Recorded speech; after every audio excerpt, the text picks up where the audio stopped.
నమస్తే, welcome to BCN news. నేను విజయలక్ష్మి. ముందుగా ముఖ్యాంశాలు. మా పాలనలో విప్లవాత్మక అడుగులు పడ్డాయన్న మాజీ సీఎం జగన్. చంద్రబాబు పాలనలో అవన్నీ వెనక్కి వెళ్లాయంటూ ఆవేదన.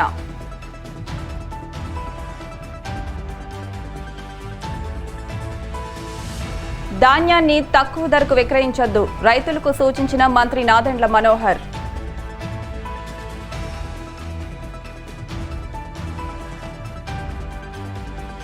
డ్రోన్ల సాయంతో అసాంఘిక కార్యకలాపాలపై పోలీసుల దాడులు, పరుగులు పెడుతున్న పేకాట మద్యం బాబులు.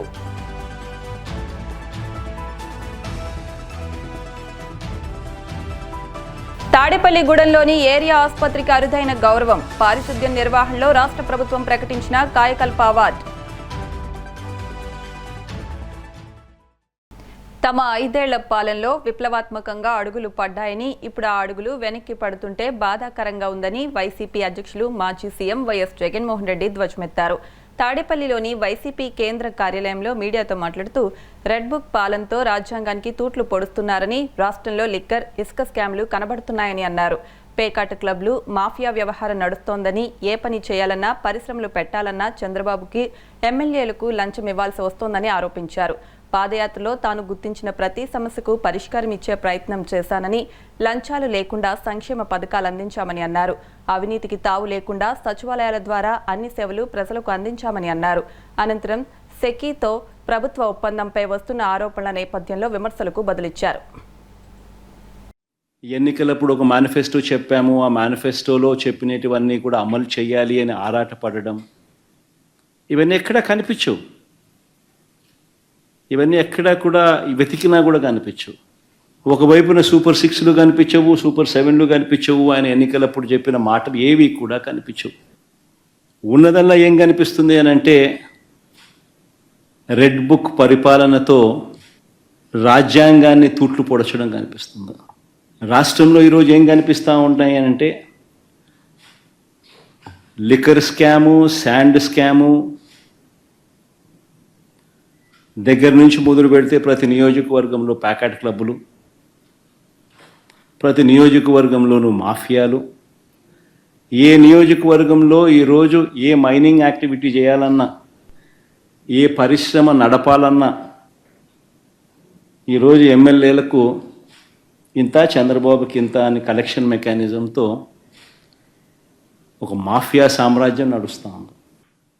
రాష్ట్ర ప్రభుత్వం ఏదైతే సంకల్పించిందో ఆ సంకల్పానికి తోడుగా మేము ఉంటాము అని చెప్పి కేంద్ర ప్రభుత్వం రాష్ట్ర ప్రభుత్వానికి లేఖ రాయడం, ఇది ఒక takeaway. This is between central government and state government. రెండో takeaway, ₹2.49, ₹2.49 per unit. This is the cheapest power in the history of Andhra Pradesh. కేంద్ర ప్రభుత్వం నుంచి రాష్ట్ర ప్రభుత్వానికి ఇలాంటి లెటర్ వస్తే, ఇలాంటి ఆఫర్ వస్తే, చీపెస్ట్ రేట్లో నీకు పవర్ ఇస్తా ఉన్నాను. ఆంధ్రప్రదేశ్ చరిత్రలో ఎప్పుడూ చూడని విధంగా ₹2.49 చీపెస్ట్ రేట్లో నీకు పవర్ ఇస్తా ఉన్నాను. ఇంటర్ స్టేట్ ట్రాన్స్మిషన్ ఛార్జెస్ నీకు వేవర్ ఇస్తా ఉన్నాను. 25 ఏళ్లలో నీకు ₹1,00,000 కోట్ల మేరకు నీకు ఆదా అవుతుంది. రైతులకు మంచి చేసే మీ కార్యక్రమంలో మా వంతు కృషిగా, మా వంతు తోడ్పాటు మీకు ఇస్తా ఉన్నామని చెప్పి ఇలాంటి లెటర్ వస్తే, నేను అడుగుతా ఉన్నాను మిమ్మల్ని, ఇలాంటి లెటర్ని ఎవరైనా పక్కన పెడితే, ఇలాంటి లెటర్ మీద యాక్షన్ తీసుకోకపోతే మీరంతా ఏమనిందరు నన్ను? మీరంతా ఏమనిందరు నన్ను? నేను అడుగుతా ఉన్నా. ఇదే ఈనాడు, ఇదే ఆంధ్రజ్యోతి, ఇదే టీవీ ఫైలింగ్ నన్ను ఏ రకంగా దుమ్మెత్తిపోసిందరు ఆలోచన చేయమని అడుగుతా ఉన్నా. రాష్ట్రానికి మంచి చేస్తూ అడుగులు ముందుకు నేనేస్తే బురద జల్లడం ఏమిటి అని చెప్పి నిజంగా మనమంతా కూడా మనల్ని మనం అడగాలి. ఈనాడు చేస్తూ ఉన్నది, ఆంధ్రజ్యోతి చేస్తూ ఉన్నది, టీవీ ఫైల్ చేస్తూ ఉన్నది, చంద్రబాబు నాయుడు గారు తెలిసి చేస్తూ ఉన్నది ధర్మమేనా అని చెప్పి మనందరం కూడా అడగాలి. ఆంధ్రప్రదేశ్ ఇంకా వచ్చేసరికి ఇంకా ₹2.49 కంటే 12 పైసలు తగ్గి, మరి నేను తక్కువ రేటుకి నేను తీసుకొస్తే నన్ను అప్రిషియేట్ చేయాల్సింది పోయి, నాకు శాల్వా కప్పాల్సింది పోయి, నన్ను పొగడాల్సింది పోయి, ఏంది మాటలు? శాల్వా కప్పాల్సింది పోయి, పొగడాల్సింది పోయి, ఇంకా అవార్డు ఏదైనా ఉంటే నాకు ఇవ్వాల్సింది పోయి. చంద్రబాబు నాయుడు ఏమో ₹5.90 ఆయన అమ్ముతాడు సోలారు, విండు ₹4.84 ఆయన అమ్ముతాడు. నేను ₹2.49 నేను తెస్తా. సంపద సృష్టి నేను చేస్తే ఆయన సంపద ఆవిరి చేస్తాడు. అంటే ధర్మం న్యాయం అనేది ఎక్కడో ఉండాలి కదా అంటున్నా. ఎక్కడ ధర్మం లేదు, న్యాయం లేదు, మంచి చేసిన వాళ్ళ మీద రాలేయడమే. ఇవన్నీ ఉపక్కుంటే ఈనాడు రాస్తాడు.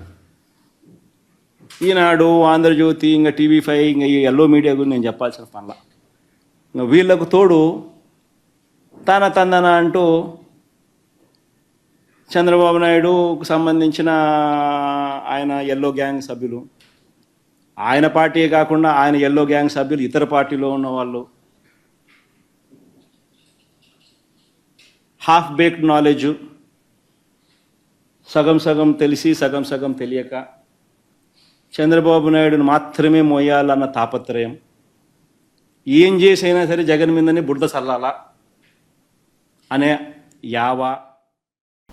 పశ్చిమ గోదావరి జిల్లా తాడేపల్లిగూడెం ఎమ్మెల్యే బొలిశెట్టి శ్రీనివాస్ సూచనల మేరకు ప్రతిరోజు పారిశుద్ధ్యాన్ని పర్యవేక్షిస్తున్నట్టు మున్సిపల్ కమిషనర్ యేసుబాబు తెలిపారు. ఈ మేరకు ఆయన పట్టణంలోని 23వ వార్డులో పర్యటించి పారిశుద్ధ్య పరిస్థితిపై ఆరా తీశారు. ఈ సందర్భంగా ఆయన మాట్లాడుతూ వర్షాలు కురుస్తాయనే వార్తల నేపథ్యంలో ప్రతిరోజు ఉదయాన్నే విధులను పరిశీలిస్తున్నట్టు తెలిపారు. ఖాళీ స్థలాల్లో పిచ్చి మొక్కలు ఉంటే యజమానులు శుభ్రం చేయించాలని, లేదంటే జరిమానా విధిస్తామని హెచ్చరించారు. మున్సిపల్ కమిషనర్ వెంట 23వ ward Janasena party incharge Vartanapalli Kashi, స్థానిక నాయకులు పాల్గొన్నారు. మనం 23, 24 వార్డులు పర్యటన చేయడం జరిగింది. అంటే ఇక్కడ కొంచెం శానిటేషన్ ప్రాబ్లం అని, లేదంటే రోడ్ల మీద చెత్త వేయడం అని, ఇలాంటి సమస్యలు ఉండడం వల్ల ఇక్కడ రోడ్లు సరిగా లేవని దీని మీద టీవీల్లో రావడం, కంప్లైంట్స్ పదే రావడం వల్ల ఈ రోజువారీ భాగంగా ఎక్కువసేపు ఈ 2 వార్డులు స్పెండ్ చేసి ఈ వార్డులన్నీ తిరిగి రోడ్లు, డ్రైన్లు చూడడం జరిగింది. అంటే ప్రతిరోజు కూడా మనం ఇంటి నుంచి వచ్చే చెత్తను ప్రజలు అప్రమత్తంగా ఉండి డ్రైన్లో కానీ రోడ్ల మీద కానీ వేయకుండా మా పారిశుద్ధ్య కార్మికులకే అందించాలి. అంటే అప్పటికప్పుడు వెహికల్స్ లేకపోవడం వల్ల మీకు ఇదంతా జరుగుతుందని చాలామంది అంటున్నారు. కానీ దానికి తగ్గట్టుగా మన దగ్గర మెన్ పవర్ ఉంది, అలాగే వెహికల్స్ కూడా ఉన్నాయి. తర్వాత ఇంకా కొత్తగా వెహికల్స్ కూడా కొనడానికి మనం ప్రపోజ్ చేస్తున్నాం. అలాగే ఇప్పుడు ఏంటంటే ప్రతి వార్డులోని కూడా మొత్తం టౌన్ అంతా కూడా 101 మైక్రో పాకెట్గా విభజించడం జరిగింది. ఈ 35 వార్డులు ఉన్నాయి. 1,25,000 పాపులేషన్ ఉంది. 35,664 హౌస్ హోల్డ్స్ ఉన్నాయి. ఈ ప్రతి హౌస్ హోల్డ్స్ని 250 నుంచి 300 వరకు మైక్రో పాకెట్గా ఏర్పాటు చేసి, ఒక మైక్రో పాకెట్కి ఒక పుష్కాట్ ఇచ్చి, ఒక వర్కర్ని ఇచ్చి, ప్రతి వర్కరు కూడా డోర్ టు డోర్ ఉదయం 5:30 నుంచి 10:30 వరకు డోర్ టు డోర్ కలెక్షన్ చేసి, అది ఒక పాయింట్ పెట్టుకున్న పాయింట్ నుంచి మళ్ళీ చెత్తని సేకరించి ట్రాక్టర్ల ద్వారా డంపింగ్ యార్డ్కి తీసుకెళ్లే ఏర్పాట్లన్నీ చేయడం జరిగింది. ప్రతి ఒక్కరు కూడా ఇప్పుడు డ్రైన్లు అంటే ఇప్పుడు మార్నింగ్ మాత్రం వర్కర్స్ అందరూ కూడా ఈ 100% డోర్ టు డోర్ కలెక్షన్లోనే ఉంటారు.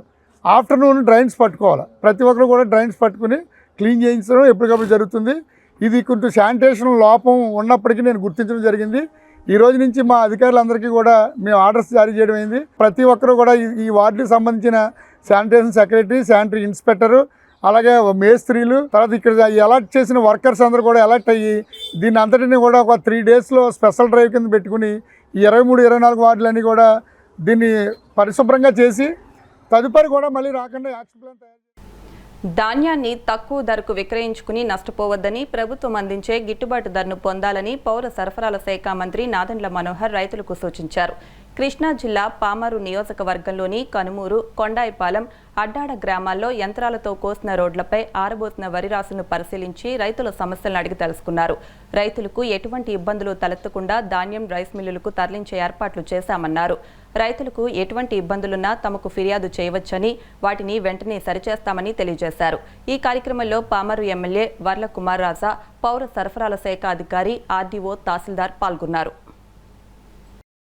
ఉదయం నుంచి ఉమ్మడి కృష్ణా జిల్లాలో ధాన్యం కొనుగోలు విషయంలో పౌర సరఫరాల శాఖ నుంచి క్షేత్రస్థాయిలో వ్యవసాయ శాఖ, అదేవిధంగా రెవెన్యూ సిబ్బంది, స్థానికంగా ఉన్న గౌరవ శాసనసభ్యులు కుమార్ గారు పామర్ నుంచి, అదేవిధంగా గుడివాటి నుంచి రాములు గారు ఒక రైతుకి భరోసా ఇవ్వాల్సిన సందర్భంలో ప్రభుత్వం మీ వెంట ఉంది, అధైర్యపడబాకండి. గౌరవ ముఖ్యమంత్రి గారు చంద్రబాబు నాయుడు గారు, అదేవిధంగా ఉప ముఖ్యమంత్రి గారు పవన్ కళ్యాణ్ గారు సూచనలతోటి రాష్ట్ర వ్యాప్తంగా ఈ రోజు ధాన్యం కొనుగోలు విషయంలో గతంలో ఎప్పుడు లేని విధంగా 24 గంటల్లోనే రైతు దగ్గర నుంచి ధాన్యం కొనుగోలు చేసిన సందర్భంలో ఇమీడియట్ గా వాళ్ళ ఖాతాల్లోకి నిధులు జమ అయ్యే విధంగా చేస్తా ఉన్నాం. వీటితో పాటు కొన్ని సంస్కరణలు వాతావరణంలో మార్పు వచ్చిన ఉద్దేశంతో తీసుకొచ్చాం. ప్రధానంగా గతంలో మేము 17% తేమ ఉంటేనే కొంటాం అనే విషయం రైతులకి సమాచారం అందించాం.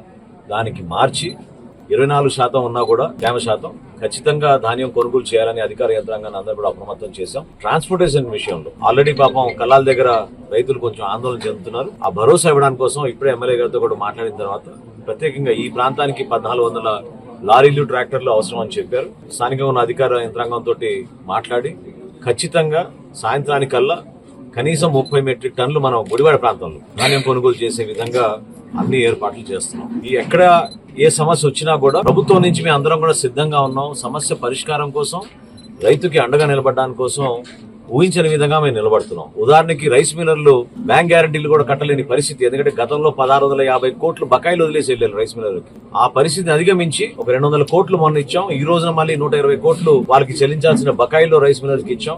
ఈ రోజు కొత్త ఆలోచనతోటి 1:2 చొప్పున వాళ్ళకి బ్యాంక్ గ్యారంటీలతో వాళ్ళకి ఇబ్బంది కలగకుండా ఉండడానికి కోసం రైస్ మిల్లర్స్ కూడా వెసులుబాటు కల్పించాం. జీపీఎస్ లేకుండా ట్రాక్టర్లు కానివ్వండి, లారీలు కానివ్వండి సరుకు తరలించుకునే విధంగా ఆ వెసులుబాటు కూడా కల్పించాం. దయచేసి నేను రైతు సోదరులందరూ కూడా కోరేది ప్రభుత్వం పక్షాన మీరు కష్టపడి పండించిన ధాన్యానికి కనీస మద్దతు ధర తప్పకుండా రావాలి. అది ప్రభుత్వం ద్వారానే మీకు అందించగలుగుతున్నాం. ఈ రోజున మీరు రైతు సహాయ కేంద్రాల్లో సంప్రదించండి. మీరు నమోదు చేసుకుంటే స్థానికంగా ఉన్న అధికార యంత్రాంగం మీకు అందుబాటులో ఉండి అక్కడే మీకు కల్లాల దగ్గర గోనె సంచులు, హమాలీలు, ట్రాక్టర్లు, లారీలు అన్ని ఏర్పాటు చేసి రేపు సాయంత్రం లోపు సరుకు ప్రత్యేకంగా మన జిల్లాలో ఎక్కడ కూడా ఇబ్బంది లేకుండా మేము తరలించడానికి సిద్ధంగా ఉన్నాం.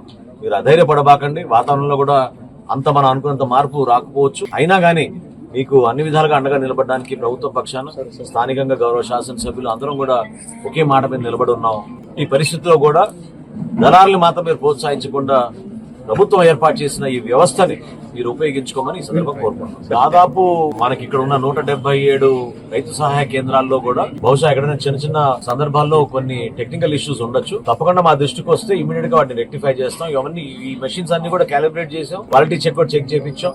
ఎక్కడైనా పొరపాటు ఉన్నా కూడా ఇప్పుడు ఉన్న పరిస్థితుల్లో మాత్రం ఆందోళన చెందకుండా మీరు దయచేసి అధికారులు కూడా మేము ఆల్రెడీ ఆ విధంగా సూచనలు చేశాం. ఇమీడియట్ గా రైతుకు ఒక నమ్మకం కలిగే విధంగా, తనకున్న ఇబ్బందిని తగ్గించే విధంగా ధాన్యం కొనుగోలు విషయంలో ఎక్కడ కూడా వెనకడుగు వేయకుండా ముందుకెళ్ళమని చెప్పాం. చిన్న చిన్న లోపాలు ఎక్కడ ఉంటే వాటిని సరి చేసుకుంటాం తప్ప రైతును మాత్రం ఇబ్బంది పెట్టాం. ఎక్కడైనా రైతును ఇబ్బంది పెడితే తప్పకుండా వాళ్ళపైన చర్యలు తీసుకుంటాం. అందులో ఏ మాత్రం కూడా డౌట్ లేదు. నిన్న సాయంత్రం వరకు మనకు వచ్చిన లెక్కల మేరకు మన జిల్లాలో మనం 110 కోట్ల రూపాయల ధాన్యాన్ని కొనుగోలు చేశాం.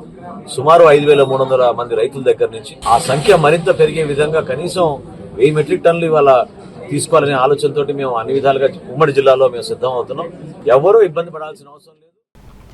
జరగనున్న ఎమ్మెల్సీ గ్రాడ్యుయేట్ ఎన్నికల గురించి పశ్చిమ గోదావరి జిల్లా ఉండి ఎంఆర్ఓ కార్యాలయంలో రెవెన్యూ గ్రామ కార్యదర్శులతో సమీక్షా సమావేశం ఏర్పాటు చేశారు. అనంతరం ఉండి ఎంఆర్ఓ కె నాగార్జున మాట్లాడుతూ త్వరలో జరగనున్న ఎమ్మెల్సీ ఎన్నికల ఏర్పాట్లపై తీసుకోవాల్సిన జాగ్రత్తలపై అవగాహన కల్పించారు. అలాగే ఓటర్ జాబితాలో మార్పులు చేర్పులు ఉంటే ఎన్నికల డీటీ రత్నకుమార్కు అభ్యంతరాలు తెలపాలని, అలాగే ఎలక్షన్ ప్రశాంతమైన వాతావరణంలో జరిగేలా ప్రతి ఒక్కరూ కృషి చేయాలని తెలిపారు. ఈ కార్యక్రమంలో ఎలక్షన్ డీటీ రత్నకుమార్, తహసీల్దార్ ఆఫీస్ సిబ్బంది పాల్గొన్నారు. ఈరోజు మా ఉండి తహసీల్దార్ కార్యాలయంలో గ్రామ కార్యదర్శులతో ఎలక్షన్ డీటీ గారు నేను సమావేశం నిర్వహించడం జరిగింది. ఇప్పుడు జరగబోయే టీచర్స్ ఎమ్మెల్సీ ఎలక్షన్, అదేవిధంగా గ్రాడ్యుయేట్ ఎమ్మెల్సీ ఎలక్షన్, ఈ వాటర్స్ యూజర్స్ అసోసియేషన్ ఎలక్షన్స్ జరుగుతున్నాయి. వీటికి సంబంధించి ఎలక్షన్ వాటర్స్ లిస్టులు ప్రిపరేషన్, వాటిని ప్యూరిఫై చేయడం, అదేవిధంగా ఆ రోజు ఎలక్షన్స్ రోజు చేయవలసిన కార్యక్రమాల గురించి కూడా మేము సిబ్బందితో చర్చించి వారికి తగిన సూచనలు ఇవ్వడం జరిగింది.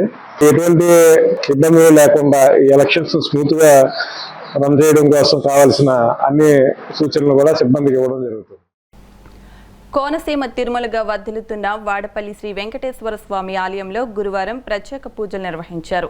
వెంకటేశ్వర స్వామికి మంగళ వాయిద్యాల నడుమ శ్రీ స్వామి అమ్మవార్లకు మేల్కొల్పు సేవను నిర్వహించిన అనంతరం స్వామికి ఐశ్వర్యలక్ష్మి హోమాన్ని జరిపించారు. శ్రీ స్వామి అమ్మవార్ల వసంత మండపంలో అష్టోత్తర పూజలను అర్చకులు నిర్వహించగా ప్రత్యేక అలంకరణలో ఉన్న స్వామిని దర్శించుకుని భక్తులు తరించిపోయారు. ఈ మేరకు ఆలయ చైర్మన్ రుద్రరాజు రమేష్ రాజు, ఆలయ కార్యనిర్వహణాధికారి భక్తుల కోసం ప్రత్యేక ఏర్పాట్లు చేశారు. ఇప్పుడు కాసేపు ప్రకటనలు.